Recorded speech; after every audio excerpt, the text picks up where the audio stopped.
All right, Morgan, thanks so much for the introduction and this incredible event that you put on.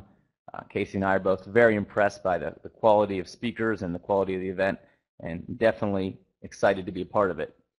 Yeah, So, I as totally agree with that. And I would say I'm definitely excited to be here because uh, we love presenting and sharing things. And so I just wanted to kick it off. Sorry for interrupting there, Nathan. Um, but just to kick it off, I wanted you guys to get ready, get prepared, because we're going to give you guys a great presentation and some great stuff. This is probably going to be the best training out of this entire uh, trade-a-thon. So for those of you that are here for this session, I think that you should really consider yourselves very fortunate because you got here for the best one. And the reason it's going to be the best one is because, we don't do these too often, very, 2 or 3 times a year tops. And, when we do it, we want to give everything away. We want to give the best that we possibly have, and there's not going to be a minute of downtime. So with that being said, I'll let Nathan go ahead and start with the charts. uh, thanks for that And I can wonderful also claim. tell you guys that we're Morgan's favorite too. Um, okay. Yeah, thanks for that. No pressure. And ironically, actually, we're doing this in a very non-presentation style after that introduction. Um, we just wanted to kind of do a little more relaxed atmosphere and kind of talk about the chart, see what you guys wanted to look at, show you some examples of some trades that we've taken this week or are in right now, and kind of just have a realistic, down-to-earth time where we discuss what's going on. So I know Casey said it's the best presentation that you're going to hear, but as far as this hour goes, I don't even know if I would call it a presentation. So that's definitely going to be a little bit difficult to live up to. Anyway, as Morgan said, we're Forex traders. Do we have any Forex traders in here today? 600 folks. I'm sure some of you guys are Forex. Very cool. So we pretty much specialize in Forex only as far as our training and our material. We do a few other things. Casey's involved in stocks to a limited extent and some real estate, and I am as well. But Forex is really our bread and butter. It's what we focus on. We have a real passion for it, and we really love the opportunity that Forex provides for a lot of different reasons. And one of those is that it's such a broad reach of people. It's not just the United States. It's all over the world. It's not just $25,000 and more accounts. It's people who are getting into ground level and looking to kind of start a long-term investment. And so for us, that's pretty cool and pretty exciting to be a part of. So we look forward to spending this time with you. And I guess we'll just kind of dive into the charts. Can everyone see my USD Canadian dollar chart up there now?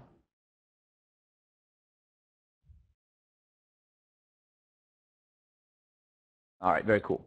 Okay, so the USD CAD has been in a decent uptrend for a few months now, and as you guys may have noticed, took a pretty harsh turn to the downside with some of the US dollar weakness obviously compounded with the Canadian being a good bit stronger in the month of September. So we had a really nice fall starting at the beginning of September or maybe even the end of August, and this is on a daily chart, so you can see we're covering a good bit of time.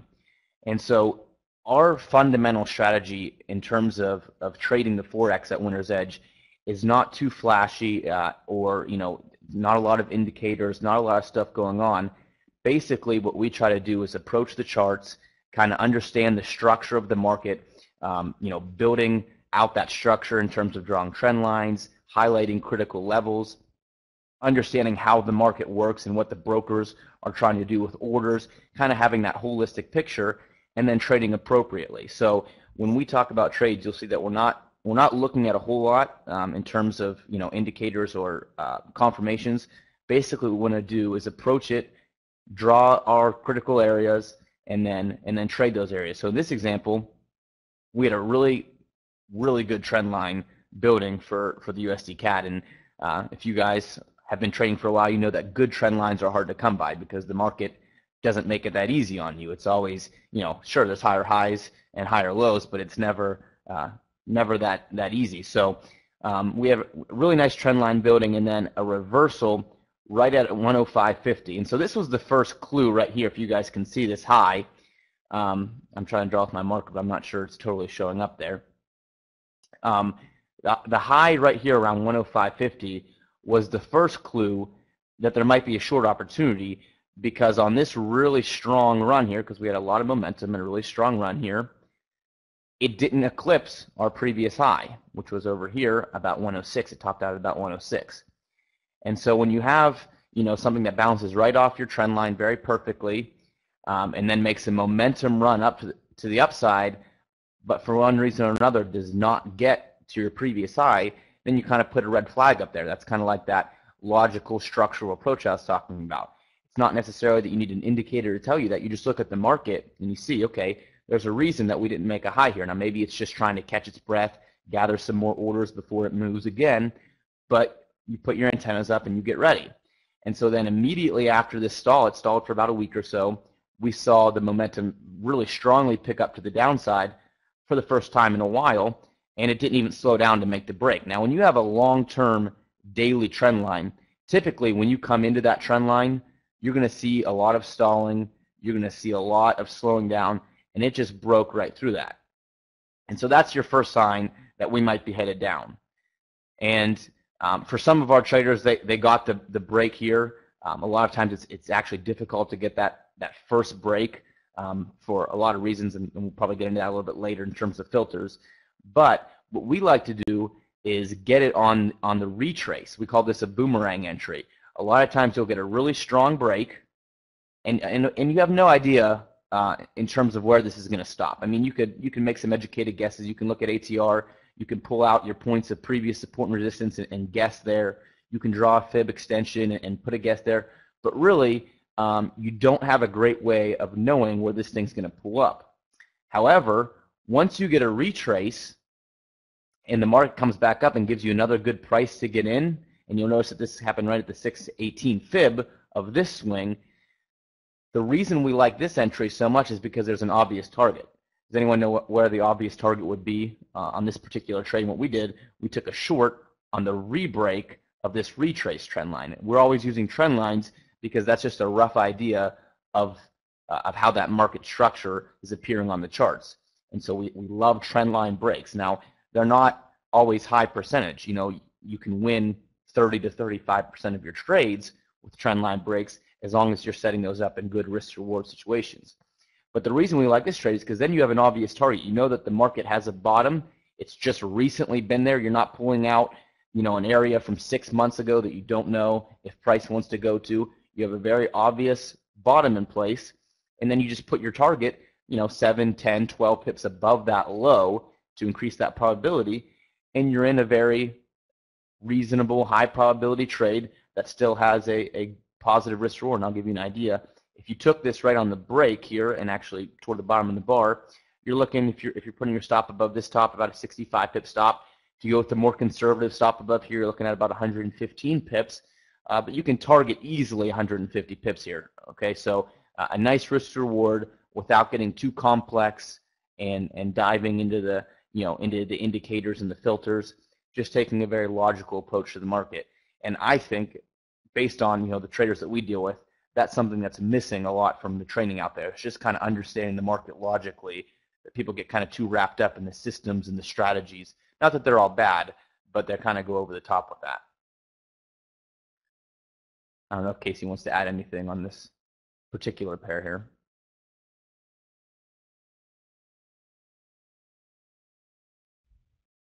Not exactly. All right, we will move on. Get rid of that marker there. Okay, here's a good example on the euro of a really good structure but a losing trade. And so we always like to take an opportunity to show you guys what losing trades look like. A lot of times in hindsight, especially with events like this, it's easy kind of to draw your lines how they look now, and so there's no reason to have a losing trade. But losing trades are a part of the game, and if you can't handle losing trades, then obviously you can't be a trader. And so we always like to point some of those out. And so this is the euro dollar on a 4-hour chart. And again, a very similar situation, except for this is trend continuation instead of trend reversal. And so what happens is you have all this momentum pushing up on the euro dollar on the 4-hour chart, looks very good. And then we hit a point here where the market starts to move down. And once again, pretty consistently, we build 3 points here where the market has moved the opposite direction, and it starts building our trend line. So immediately when we see this type of motion happening, we want to see another run like this. We want to catch the next upward move because we know that the probability is in our favor that the next significant move on the euro dollar is going to be to the upside. And so in this example, we have a nice trend line and we get a really good break. Nothing wrong with this break at all. Breaks our previous high here. That was the test. Really strong bar on the 4-hour chart, and this was an obvious long for us. And when we take a long in this situation, there's 2 stop losses. Number 1 would be you can go right below the bar. That's an aggressive stop loss. Some of our traders like that. If you're ever in our trading room with our host Chris, he always takes a more conservative stop loss. He's a more conservative trader, and so what he'll do is he'll use the most recent bottom here like this, and he'll put a stop loss down here just to give himself some extra room. But you can see that with either of those, of course, after this fake out, you're stopped out completely. And so it's a good example of even when things go in your favor and they look good, you still have losses, especially in the Forex, because it's not typically a market where you buy and hold for months and months and months until it turns in your favor. Typically it's a lot of wins and losses. And so this is a nice example of a trade that you didn't do anything wrong. I know that I run a mentoring program at Winner's Edge, and a lot of times when our traders take a losing trade, they'll want to get on a one-on-one call with me and ask, okay, what did I do wrong? And more often than not, the answer is nothing. You didn't do anything wrong. It's a losing trade. And so again, I think that's something that we really need to get used to and understand that losing trades are part of the game. And it's not about fixing your strategy so that you have a 100% winning ratio. It's about developing the discipline and of course the strategy as well, but mainly the discipline to understand that losers happen, and as long as you have a risk-reward ratio and the probability of winning enough trades depending on that risk-reward ratio, that you're going to be in good shape over the long term. And so that's what we try to preach at Winner's Edge. And we have a lot of traders who want to know strategies that make 30 and 40% a month, and we just don't go there because it's not practical, it's not reasonable. You really have to get your perspective under control if you want to be successful at this game.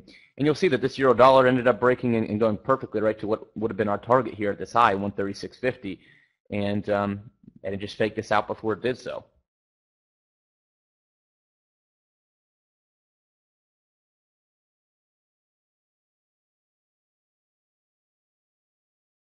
Yeah, and one great thing about trading a strategy and hitting it over and over again is that if you're consistent, you will get a few losers, but you'll also get winners in there as well. Because if you'll notice, you're trading that off of the 4-hour time frame. When I use this strategy, I like to look at the daily time frame. But one thing you'll notice is there was a loser there, but then right after that, we get another breakout, and you have a nice target. So it would hit the target. If you're consistent and you don't allow that loser to get you off course and make you bail out on your strategy, then you're going to have success over the long term. One of the big problems with traders is, they take this loser, and you can tell me if you can relate to this, and they get really stressed out by it, and they start second-guessing themselves, they start second-guessing their strategy, and then the next time they're going to have fear, and they're going to either not take the trade, or they're going to do something different, or they're going to go the opposite direction, or it's going to alter their trading plan. That's why it's really important to keep track of your trades, keep track of your strategy. I highly recommend that you review every single trade, maybe even plan it out in advance. and then compare it to your trading plan to make sure that you're on course and that you're not allowing your emotions to keep you off track. Because I know that when I'm trading, if I look at this trade, like Nathan said, oh, well, his people that he works with are always asking him what they did wrong. Well, you're always thinking, what did I do wrong? What's wrong with the strategy? But instead, just try to remember that there are going to be some losers, and what you want to evaluate is if you followed the strategy correctly, if you followed your entry correctly, and if you use proper money management and trade discipline. And if you did all of those things correctly, then you should give yourself, 5 stars, because you did it exactly the way it was supposed to be done and you had discipline. And then you want to make sure that you do that next time as well. Because more often than not, I would say that traders abandon their plan if they even have a plan. So Nathan, could you move that chart to a daily chart?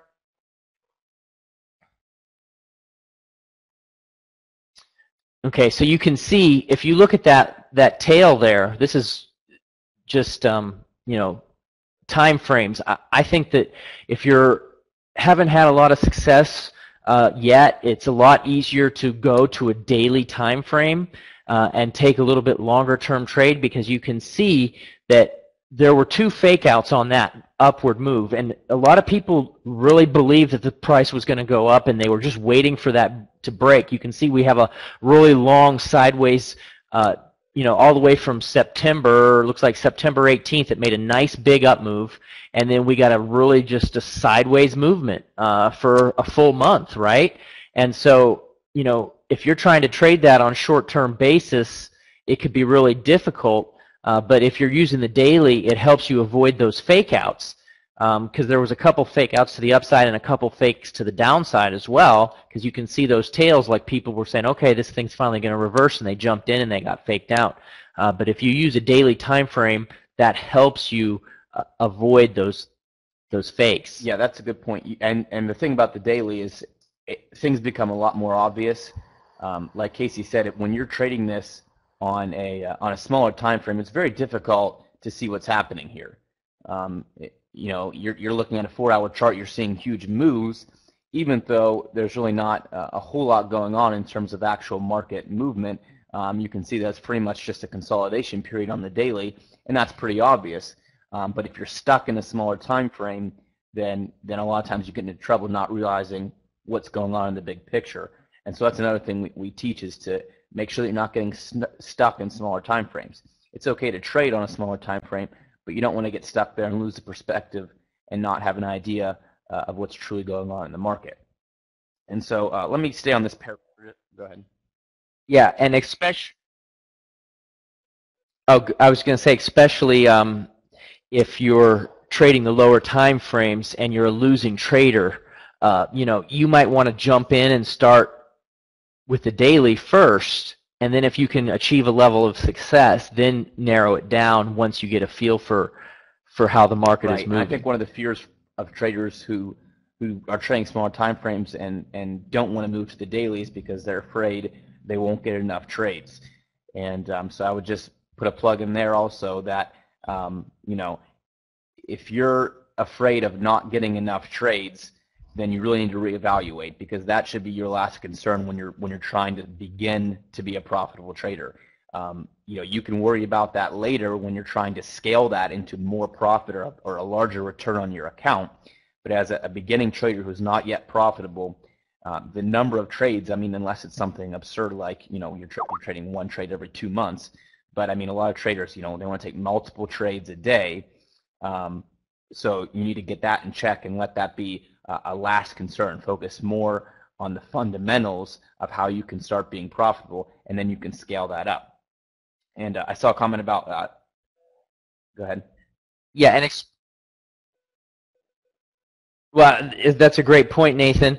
And especially because you could essentially take one trade a month, and if you have a really nice target, you can hit 3, 4, 5% on that one trade, and one trade in a month is really all you actually need.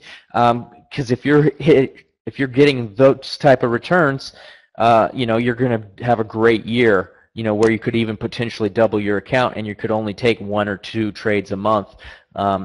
See, that whole thing about having to take a lot of trades and be in trades all the time is a misconception. It's a thing that traders believe about trading to be true, which actually is not true. An important comment here I want to address before I move on this pair is the idea of the big stop loss on the daily. Charles, in Forex, that shouldn't be a concern because you should scale your size so that your risk is always the same. So when I take a trade, whether I have a 23 pip stop loss or a 275 pip stop loss, I'm risking the exact same dollar amount of my account because I'm scaling the size in order to do that. And so we actually have tools that we use that we developed ourselves to do that automatically for us because it makes it a lot easier. If you are familiar with MT4, you know it's a little complex to do that. But anyway, you just drag your stop loss to wherever you want it to be, and you tell the tool what percentage risk you want to risk, and it automatically scales the size for you. And so that's one thing that we always make sure is that we're not risking more just based on our stop loss. That's again a faulty approach to trading because then your returns, or say your strategy is good and you're winning 60% with a 1-to-1 risk reward, you should be profitable, but you can throw that out. You can throw all of that out the window if you're not consistent with your risk. So you have to be consistent, and the way you do that is by scaling your size according to your stop loss. And as a matter of fact, I just realized we're going to do a free trial to our training room at the end of this, and you'll get that tool if you take us up on the free trial. It's a pretty cool tool, so keep that in mind. But let me jump in here and see what other questions we have.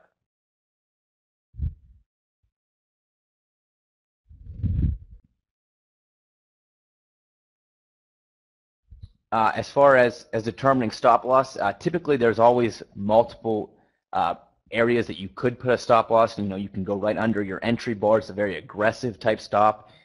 You can take like just the most recent fractal or the most recent low, or you could look for the closest major zone and put your stop loss several pips below that, which would be the most conservative. But of course, you got to realize, the more conservative you are with your stop loss, the less reward potential you have. So it's always about finding a balance, and part of that just comes with experience and kind of understanding, how much volatility there is, and if you need to be a little bit safer with your stop, that kind of thing. And so we recommend, doing that as probably starting more conservative, but then once you get a little more experience, you can be a little bit more aggressive to increase the reward potential. So I'm going to move on this and show it on an hourly chart just to give you another quick example of something cool. Dawn asked why we're selling stuff. Dawn, we do that to make money. We like making money. That's why we trade too. So we're all about multiple streams of income and making money. So, in here, let me just break this down. I was not planning on getting into this, but, one of the things that you'll understand is that, a lot of these traders out there are saying, oh, we make 200% a month. Well, in that case, then they should never be selling their strategies because they'd be trillionaires, in 2 years. They wouldn't. But if you're a reasonable investor, someone like us, and you're targeting, 2, 3, 5% a month, then you're going to make, reasonable gains. You're not going to become a trillionaire. And so you look for multiple streams of income. The same reason that I'm interested in making money with real estate. I don't just focus on Forex.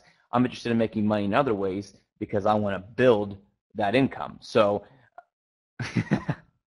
of course, Casey, you couldn't help yourself.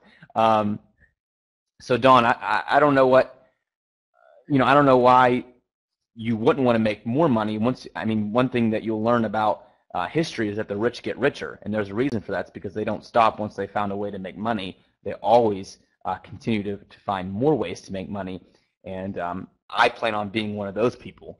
So I won't spend too much time harping on that, but I think one of those questions of why are you selling stuff? Well, it's very reasonable to sell stuff if you have something that you're good at and you can make more money. So I never understood why you wouldn't sell stuff and do that. But anyway, let me get back on track here.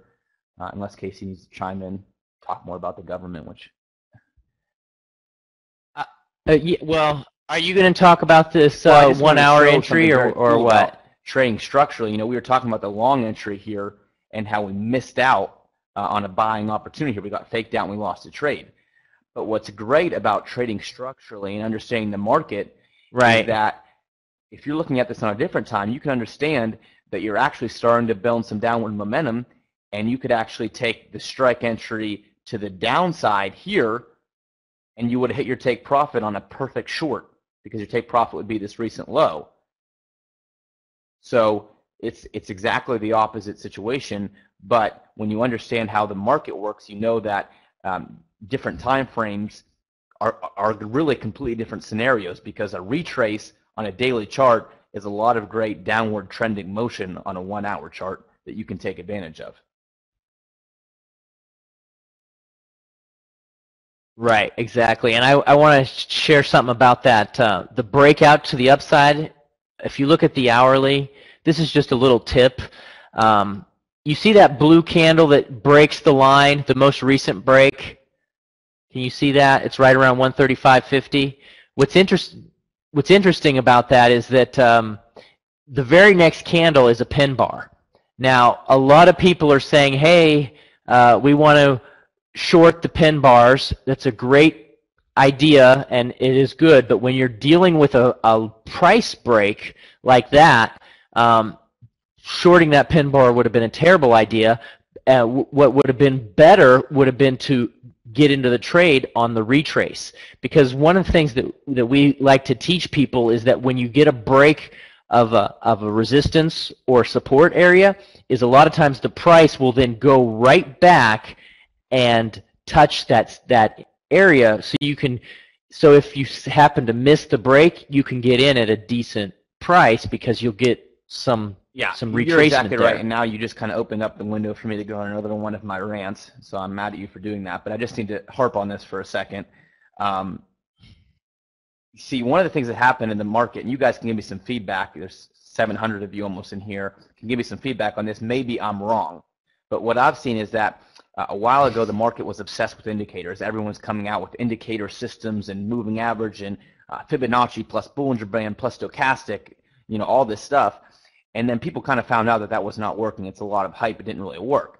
And so then the market made a complete shift to the opposite side, where seems like a lot of people are harping on price action. Just look at candles. Just trade the pin bars.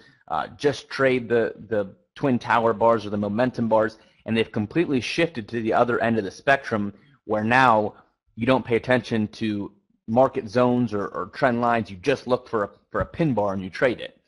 And so, and again, I would appreciate your feedback, because maybe it's just the way I'm perceiving it that's incorrect. But I think the market has done that mainly from a marketing standpoint for people to sell stuff and what's new and hot, where really... Yeah, well, it's like marketers or educators or whatever, but they're just giving you a small piece of the picture. And pin bars are great, but if you trade them by themselves, you're going to get crushed. So you've got to have the whole picture. Trading is, I always like to use the illustration of it's like a puzzle. You can't just have one piece of the puzzle and expect to be successful. You've got to have every single piece. Even if you have one piece missing, you're not going to do well. So you've got to have the strategy part. You've got to have the pin bars. You've got to have resistance and support levels. You've also got to know that the market moves in waves and it moves in levels, in addition to proper money management, and also learning how to manage fear in your own life, so that you're in your trading, so that you're not trading fearfully. It's a total picture, and you've got to have every single piece of it, or you're not going to do well. And the problem is with some of these systems is that they're only focusing on one piece, and that leaves the trader looking for the rest of the pieces. Right, and that is true. Now, them. the other case, though, if I can be a little bit brutal, is that the problem is also traders.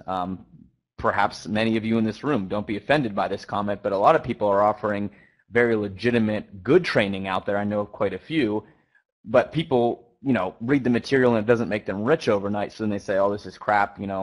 it doesn't work and they move on to the next thing, when in fact there actually is a lot of stuff that's teaching people the whole picture. They just don't even have near the discipline or the consistency to actually make that successful. Even so, a legitimately successful trader is giving them all the keys that they need.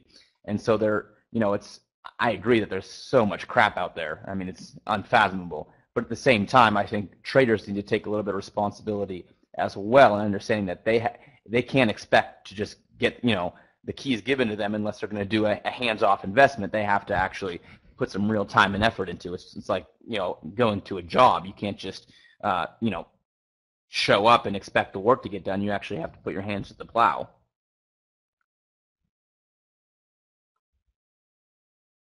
Okay, so now you said not to be offended, and then you went ahead and said an offensive statement. So how does that actually work? How's that supposed to work? So because now I'm very offended that you're saying that I actually have to work and try to be a profitable trader. It's not just going to happen with a magic system. In the United States, all you have to do is say no offense, and they're not allowed to be offensive. They're not allowed to be offended at you. That's like a rule. Oh, okay. Well, now it's your I didn't know that. Not mine. Okay, sorry. Let's move on. Who wants to look at some more charts? Another great structural situation here on the U.S. yen, very similar to the one that we showed you previously, except for the original break did not get down to the target. I think the USD CAD, the original break, did get down to the target. This one came up short because our target here is 96. But just like the other trade, we had a boomerang right back to the original break point, which you see very, very often in trading, right back to this original point where we broke. You can see the pin bar here is at almost the identical level. It's also a nice big whole number, which we love to see. And now a ton of momentum picking back up to the downside. And this would be a very tight fib swing, but if I drew it, I'm sure it'd be in the 50 to 61.8 zone there. But again, it'd be a very tight fib, so it'd probably be going through every fib level on there. But you can see just a very nice structural move. And Casey, did you short this? Okay. No, because I drew my lines way different than you did. I could show you if you look at. I think your analysis is accurate, but if you look at. I drew the top. To me, I've got it inside of a triangle. It's on the inside of a triangle. It's a little more long term. It's very narrow, magnetic ride control. Like this, working hard. The shock absorbers react to the 1,000 times a second. Keeps you further. Yeah, I was actually going to do the same thing on the bottom. Get into that, but in my thinking, I thought it was breaking through this triangle, and now it's kind of an extra confirmation to a Victoria's that Secret we were store in Manhattan after discovering the dead body of a baby in a bag belonging to two teenage girls. Security guards at the store in Herald Square suspected two teenage girls of shoplifting and stopped them at around 1 p.m. when he discovered that one of the teens was carrying a plastic bag. Here, I'm going to share a picture of what mine looks like. ABC 7 Eyewitness and News see, reports the girl later told police trade the same strategy, but we look at the charts differently. Yeah, well, I don't think anyone looks at the charts. The teen was taken to Bellevue Hospital for evaluation after the incident. Drawing a line. The police I actually department posted confirmed picture, that but having been posted. A spokesperson for Victoria's Secret confirmed to CBS News that an active investigation. But for me, this is a pretty clear example. I mean, the one thing that is a little bit of a downside on this is that the ATR is obviously shrinking. You're getting smaller swings every time, and so that that can cause a little bit of hesitation. But one thing that helps you is that because the ATR is shrinking in those little smaller moves, you get a smaller. Your Russian Cup Post Live. I'm Caitlin Becker, and it's Friday, which means it's time for the best and worst dress celebrities of the week. For me, this is still a very legitimate trading Every opportunity Friday, we do best and work worst down dress. toward this 96 pick full your number here, and hopefully we'll get there. This would be the more conservative target at this point because now you've seen a low, and you can short it into there. Well, if I was going to take that trade, I would go to the bottom of that trend line that I showed in my picture around the 97 area, because I think it could have trouble at that trend line, which it'd still be a good trade, but you're trading inside the triangle. so you don't have as much room or space for a bigger target. I didn't even pull up your picture, but when you say do you trade candlestick formations, we don't trade a formation just because it's a formation. We understand that the candles do certain things, but we actually bring that back to the idea of the structure of the market and how the market works, and that's why these candles are doing these things, and then we trade that accordingly with the trend lines and with the zones that we're looking at. And so yes and no. I mean, we don't take that simple of an approach. I think that simple of an approach, although it sounds attractive, can get you into trouble. We use candles, we do that, but we also make sure that we're taking into account the structure, the trend lines, the critical zones in the market. As far as both trading the same time frames, I mean, I look at most of the time frames above 1 hour, 1 hour, 4 hour, 8 hour, daily, even weekly. And I don't normally take an entry on a weekly candle, but I always make sure that I'm taking a look at the weekly and jotting out the critical areas there as well. So Joe asked about determining the take profit. Joe, in almost every trade, there's going to be multiple options for a target. Casey shared that based on his triangle, he'd want to go with 97 because he thinks that it could get into trouble and revert back. 96 to me is a nice target because you had a low here and then it started building a trend line and you broke through that low. A totally different target would just be to grab this intermediate low here at 96.70.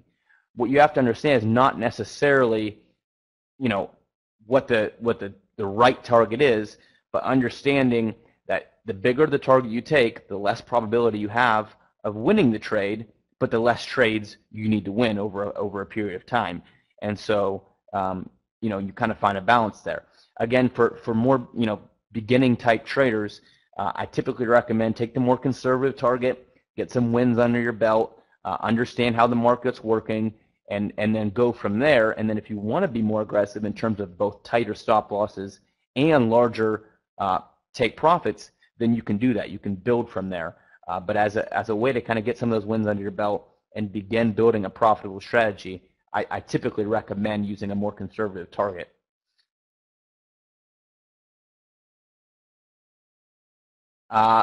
Great question. I don't scale out of trades.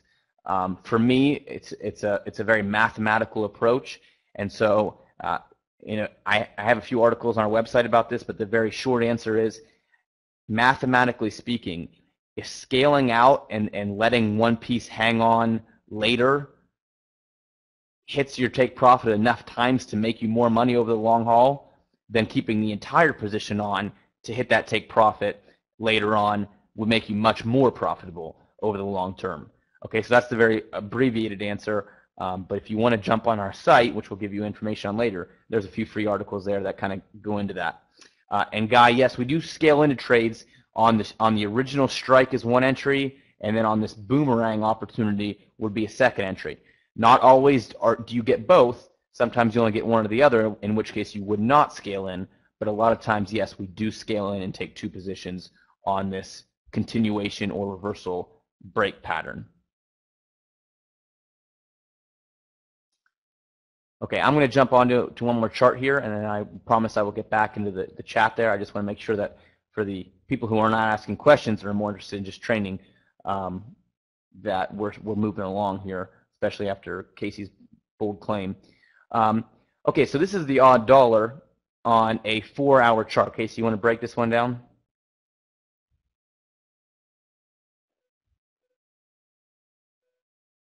Sure. Move it to a daily chart because I actually am in this trade right now. As we speak, I'm managing this trade. And I took this trade.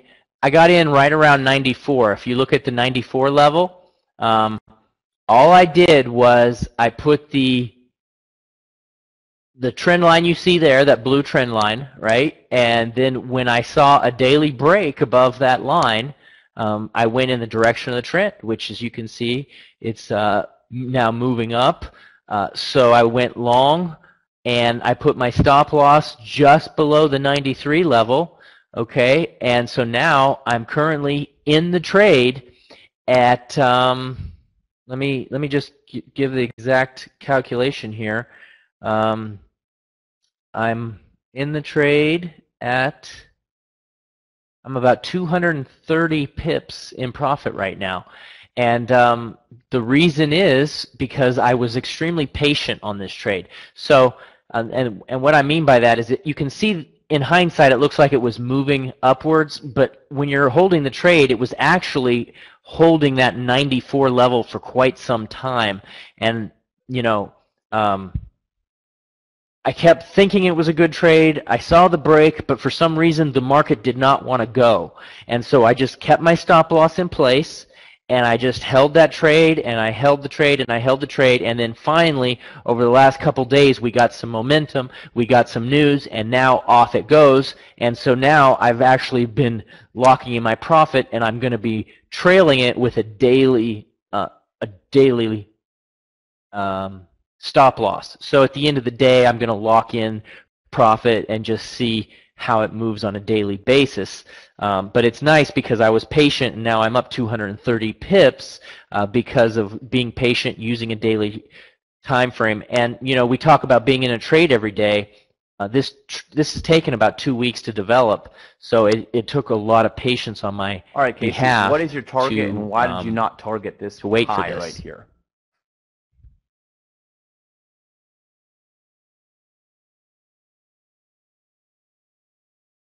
Well, my target is actually near the 97 level, and the reason I didn't target the high is because it was an uptrend, right? So if I would have been trading an hourly chart or something, I would have thought, okay, it would have hit this high. I'm talking about the high where you have that black line over 95. I would have been probably going for there because on an hourly, it would go there and it might hit some resistance. So that might have been my target. But since I'm going for a daily, I know that the market moves in higher highs, right? So if it's going to break that, it's going to go to the next level. And what I did was I drew a Fibonacci retracement, which I use for targets a lot, on a daily chart, because this was in a nice long down move before. And I actually just drew the Fibonacci. Nathan, if you zoom out, you can see that. So draw a Fibonacci retracement from the high at about 105.97. Wow, that's a lot of. Yep. That's a lot. You don't have enough chart there, man. A lot of real estate. You need some more real estate. Okay, so you see that from that high to that low is where I drew my fibs. Gotcha. And so now I'm targeting just near the 50% level. All right, I think you probably have some questions in there based on your when you're going through that. And another great target on that, honestly, is the 61.8. The 99 is a good target, and it depends on how your patience is. You know, what a lot of times I'll do is I'll just move that stop loss on the daily, and then maybe I'll try to let it go for a longer target, because you know a lot of times once it gets to the 50, it's going to go to the 61.8. Great possibility.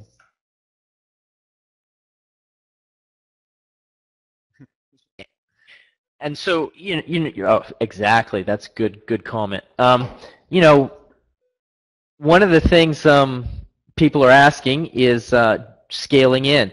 You know, this is a great opportunity to scale in, because if you have a daily trade on and you want to add positions, if you're really confident in that, you can take a look at some retracements on lower time frames. So you go into an hourly or 15, you wait for the price to retrace, you draw another line, you wait for it to break right back up.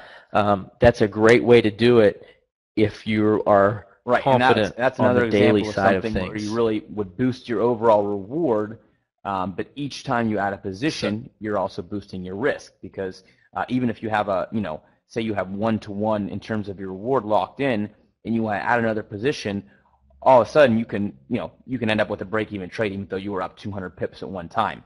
So it's a matter of leveraging that trade to go for a much bigger reward. But remember that scaling into a position even if you have profit locked in, is not really reducing your risk. You're still adding risk to an otherwise profitable trade. So it's a nice idea, but again, that's one of those things I would probably wait on till you feel that you're a fundamentally profitable trader before you really get into that adding on to positions and things.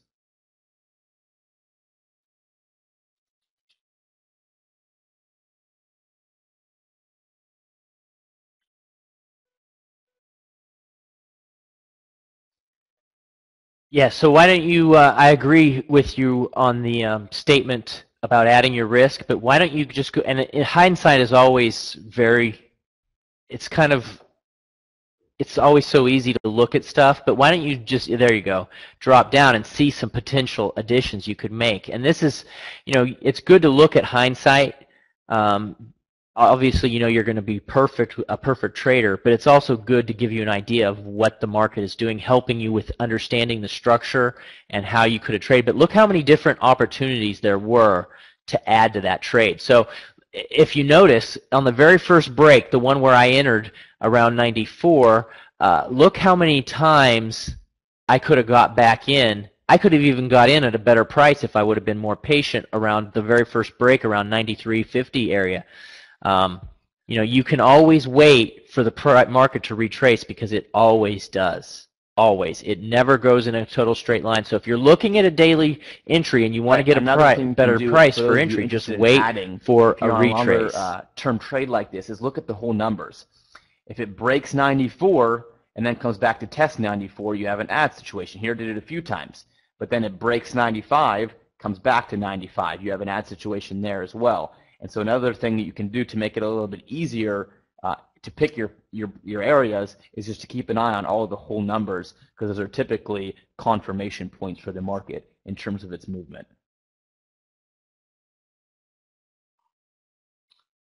Okay, I want to point out something really important here that I think a lot of traders probably don't understand completely. And I know we're getting some questions built up, and I'll try to make sure we cut this off. I can't believe we've already gone 50 minutes, but I'll try to cut this off and get to those questions. But I want to ask a question. If you guys wouldn't mind giving me your feedback, I'd really appreciate it. How many of you out of the 680 traders we have in here take break-even trades? In other words, when the profit gets to a certain point, you move a stop up to break-even. You lock in a break-even point.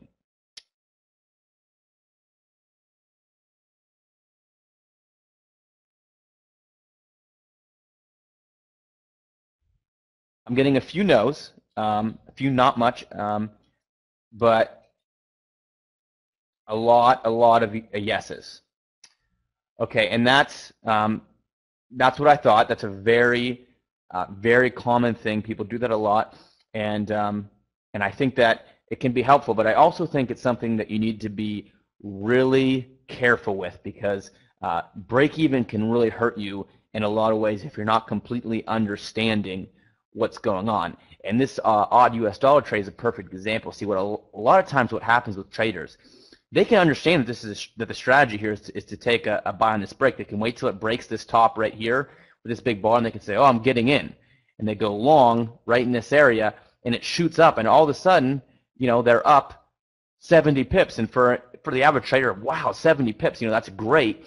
And so they go ahead and they slide their stop right up here into the break-even area, and the market comes right back, and their stop loss is totally a sitting duck. The low goes all the way back below this high, and it probably, my guess would be, and I have no way of knowing this, but my guess would be that there was hundreds of traders who did get long in this area, and there was probably a lot of traders who got stop losses locked into this area, and the market made this pullback for the very reason of knocking out those orders, because the market cannot go on carrying tons of people who are long on a trade to the upside, or else they'd be making everyone money and not making anyone losers. And of course, that specifically in the Forex, the market cannot do that. And so the break-even things become something that I'm very cautious about. I really warn, especially beginning traders, about their trade management, specifically moving their stops to break even, because their best trades a lot of times, like this one, they waste by taking a break even instead of a winner. The only ones that they're really getting winners on are the ones that shoot straight up into their target, which is such a rare situation. So let me just do the math for you very quickly. so that I can show you. I'm just going to pull this over to a white screen so that I can point out this principle. I think is very important. Okay, let's say that a trader is trading with a 1 to 2 risk to reward ratio. Okay, so for every unit of risk, they have 2 units of reward on that trade. Let's say that they trade with a 30 pip stop and a 60 pip target on every trade. Now, I don't recommend using numbers like that, but for this example, let's say they use a 30 pip stop and a 60 pip target on every trade. Well, how many trades do they need to win to be profitable? They need to win above 33%. Anything above 33%, that would be slightly profitable, assuming that this is taking into account the spread. So let's say that they win, this trader who sets up with a 30 pip stop loss, they win 40% of their trades.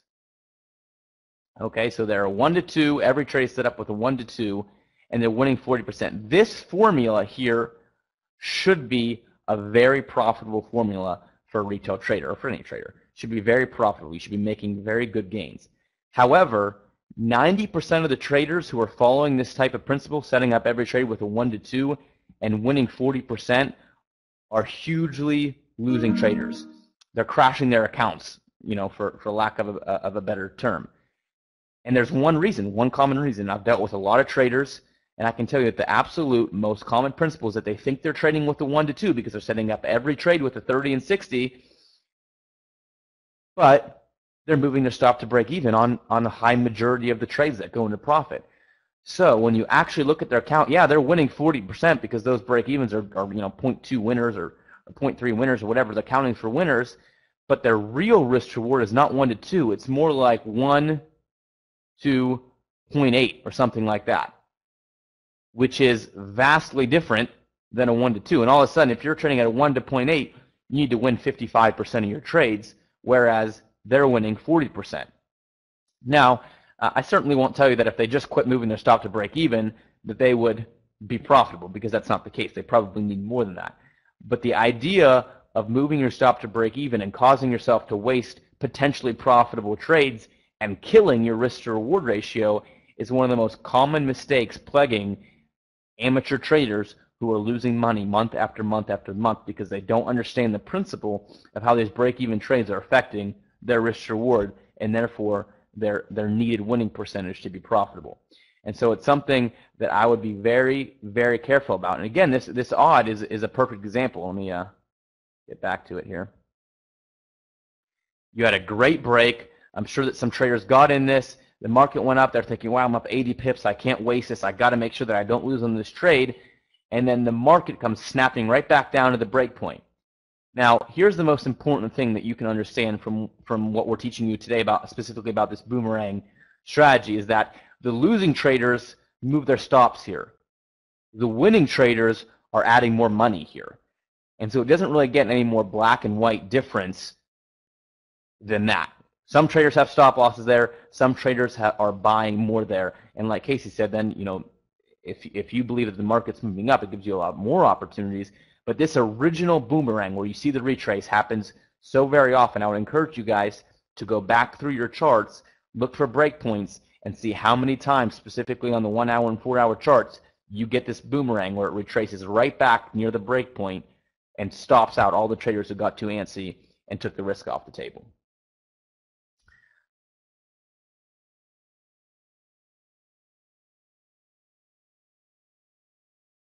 So Mary asked, do you ever recommend moving your stop? Yes, if you're going for a high risk reward and maybe you have 4 units of reward on there and the trade's going to be long, I do recommend trade management, but not like this. The reason this is such a bad place to put your stop loss is because it's wide open in the market. It's a totally sitting duck. Where I would recommend that you move your stop is you let this trade develop, you see, oh man, I just moved everything. Sorry about that. You let the trade develop and you see how it's moving, and then once it proves to you that it's broken above 94 and it tests 94 here, then go ahead and slide your stop loss up here below these bottoms where now you're protected. Now you're still not guaranteed, certainly by any stretch, that the market's not going to shake down and take you out. But now you actually have something protecting your stop loss. You have a proven level protecting your stop loss. And again, you can do that after it breaks and retests 95. Put it 7 to 12 pips below 95. And again, you have a proven area. This way, your stop loss is not just a sitting duck that's so easy for the market to take out and feed your money basically to the winning traders. Now you have a situation where your stop loss is protected, and that's how you should do trade management.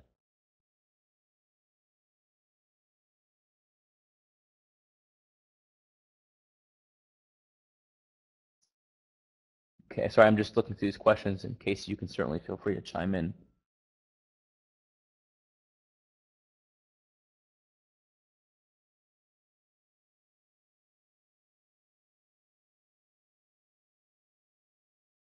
Terrence asked if we're a broker.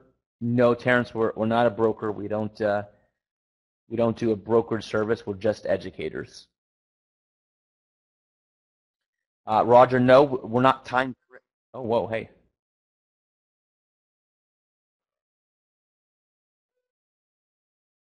I was just going to tell Roger, we're not time frame traders. In other words, we don't put it on an hourly chart and say, hey, we're hourly traders, Nathan, and we're just going to look at this hourly chart and take hourly setups. We don't really believe in that. We look at the market. Go ahead and answer that question. And certainly there's, like Casey said, a daily time frame is where he gets a lot of his entries.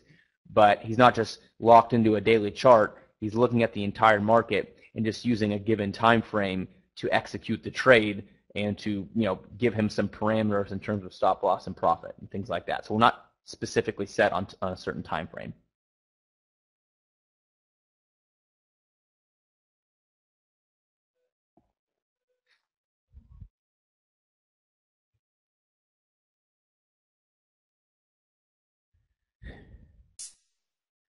Okay, so we still got a little bit of time. I wanted to give these guys one more setup to look at, just so that we can maximize our time.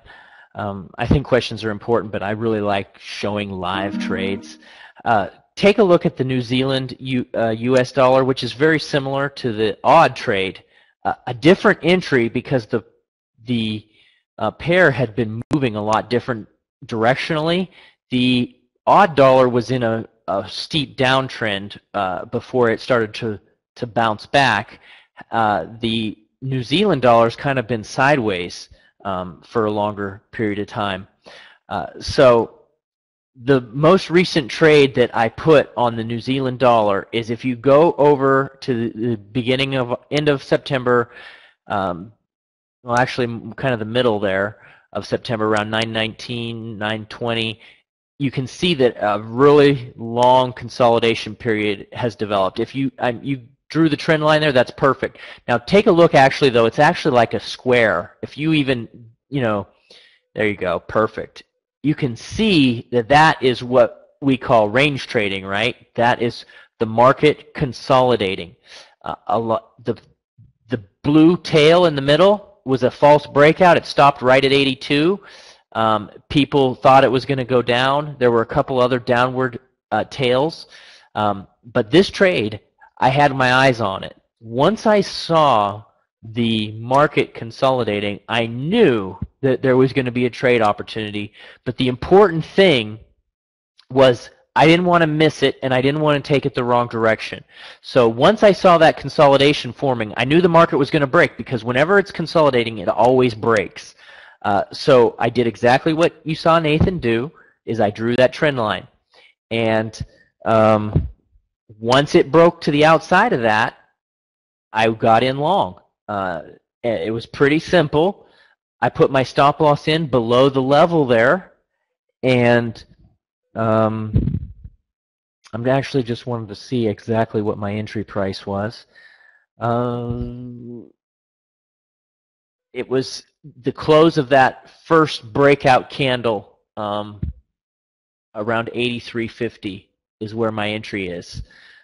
So right there, not that candle, because that one had a little bit of a top. I wasn't totally confident, but the next day we got it. We got the breakout, even though it didn't break out of the square fully, because the square was, it still had some consolidation there, but I used that trend line because I feel like the trend lines are usually more powerful than the square. But Yeah, I went ahead and took a look at that. This is that consolidation period that a lot of entered in, and it was just another freak out and don't know how to trade. But if you can settle back, and again, I'm just going to harp on this and look at the actual structure. You have anything you wanted to add on that, Nathan? It's actually pretty simple. You have a really good run all the way up to the top, then you had to move back down, and you started building this shape, which we see so commonly in the market, and then it broke out of that. And so people get caught up in this, but if you can just take that step back and see what the market's actually doing, it's a very common, easy to trade setup right in front of your face. I mean, still we mess it up sometimes, but that really is all that's going on.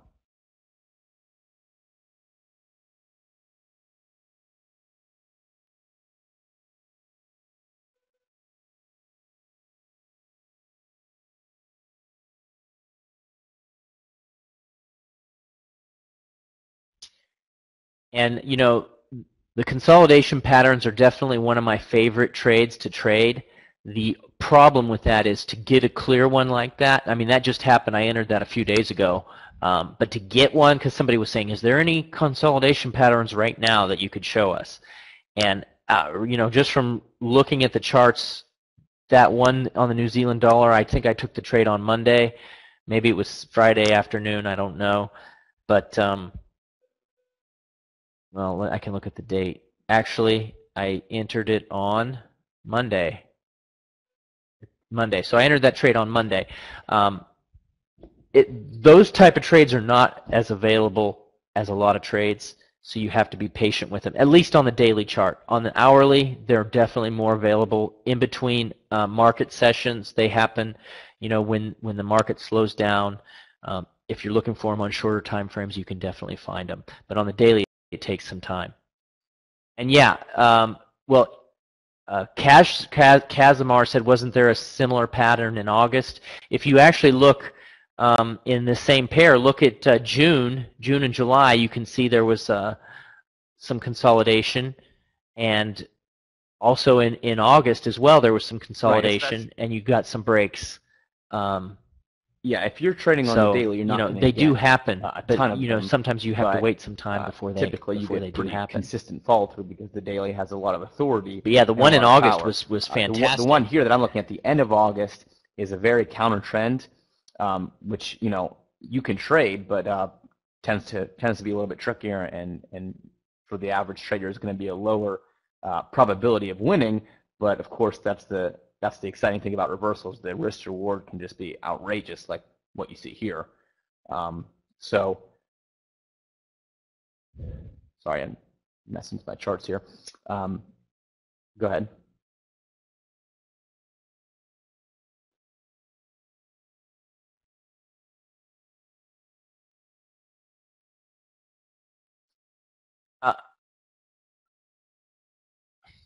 Oh, well, somebody was asking about the SMA. Can you use the SMA to determine the trend? And absolutely you can. I don't think it's necessary because you can see the trend. You just use a trend line. You can determine what direction it's going just by seeing it. But if that's easier for you, if that helps you, go ahead and put it on there. Nathan, why don't you throw up a 20-period moving average on there so that they can see what that would look like to help them identify trends. I personally don't use that, but you know what? I try to say, okay, we want to keep it clean, you know, this and that, but ultimately it's up to you, and if that helps you, go ahead and add it on there. But one thing you don't want to do is you don't want to add confusion. You know, you don't want to add multiple things, especially when they don't serve any purpose, or if they are, you know, adding more difficult, adding a level of difficulty to your strategy. But something as simple as a 20-period moving average is really acceptable, and you can see that strategy, or not that strategy, but right around the entry point, it was going right in and retouching that trend line. It kind of actually, that trend line, or not trend line, that SMA actually acted as support. Huge bars, and today's bar is killing it right now. Still pretty early in the day, but you can see that the trend continuation patterns a lot of times pick up that same momentum, and this one certainly is, and that's why we like those fundamental basic strategies. So I guess we got just a few more minutes here. Again, this is how we trade. We don't get too complicated. We don't, do things that are over the top. We try to make it simple and help people understand how the market's actually working, why it's doing what it's doing, and how you can take advantage of it. And so for this, Morgan asked about, if we want to give a special offer or something. We don't do a whole lot of that, but because Morgan invited us here, we did a 10-day trial to our trading room. So if you guys are interested in kind of watching us do this on a more live basis, in the trading room, it's more of an hourly and even 15-minute type world that we're looking at. And so if you're interested in that, I don't know if Morgan posts a link or sends an email or what, but feel free to check us out. We educate on Forex for a living, so we'd be happy to have you and teach you what we know.